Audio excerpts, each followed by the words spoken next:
Good morning, it's Harvey Jackson. We're just going to go through quick numbers on the StatsCan and the WASDE that StatsCan will be out at 7 o'clock this morning, and the WASDE, of course, it was out yesterday, and there's a little bit of a lot of red on the screen.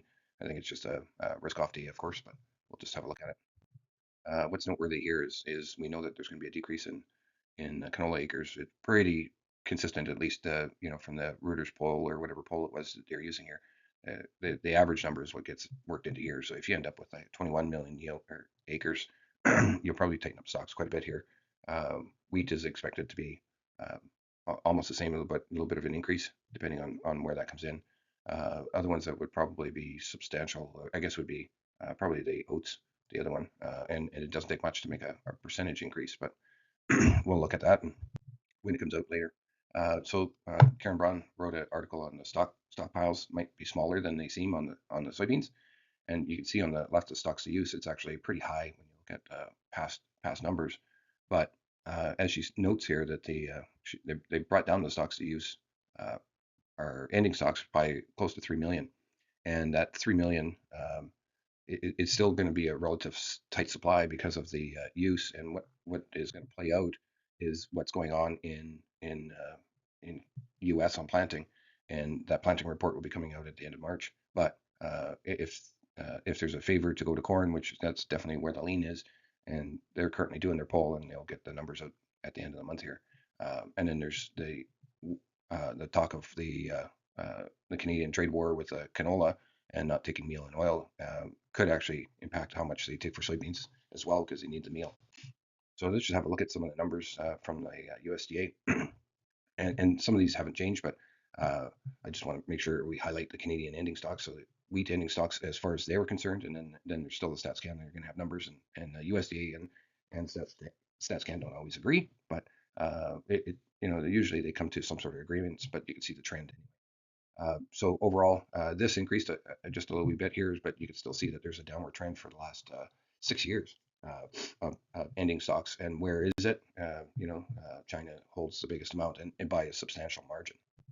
So if you look at corn ending stocks for the United States, this is the number that they have there, and they are the second largest. But then you got China holding a huge amount, and that's where the wild card kind of comes in.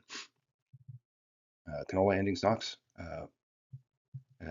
For canola is not far from estimates where you would always expect it to be, and there's reasons for all that. But China actually has a fair bit of ending stocks of canola, and it's going to be not it's kind of in the middle, 3/4 into the range of ending stocks, but China's been building ending stocks on that, and they're growing more successfully canola as well. So canola meal, and they're just showing this because of the previous article that Karen had there, and there isn't a big carryover from Canada ever. It's a fresh product that's trying to get moved out, and same with the other products as well. But you can see China doesn't even make the list, so that's why I'm saying they're probably going to have to use some other protein sources or find it from someone else if they basically excluded themselves from this market. And trust me, they have a plan.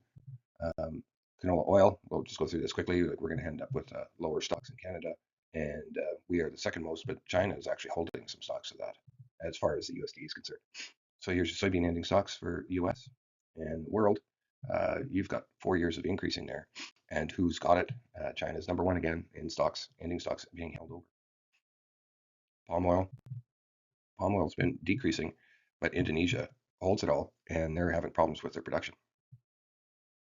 So let's just have a look at the prices here. You can see that canola's down 3.5 to 4. Rapeseed is down a couple bucks. Soybean oil is down 0.14 of a penny or of a pound. Palm oil is flat.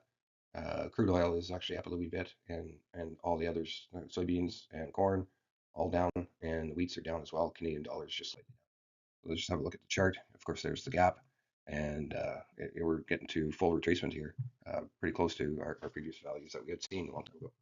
And same thing with new crop, but there's and again, you could draw a trend line anywhere, but it looks like it's still above that, somewhat of that trend line there. We're looking at the rapeseed price versus the Canadian, and it's right now $165, so 165 more expensive. So that's why I keep on paying attention to the eastern, the Great Lakes and percent of ice cover and whether those boats are moving over there.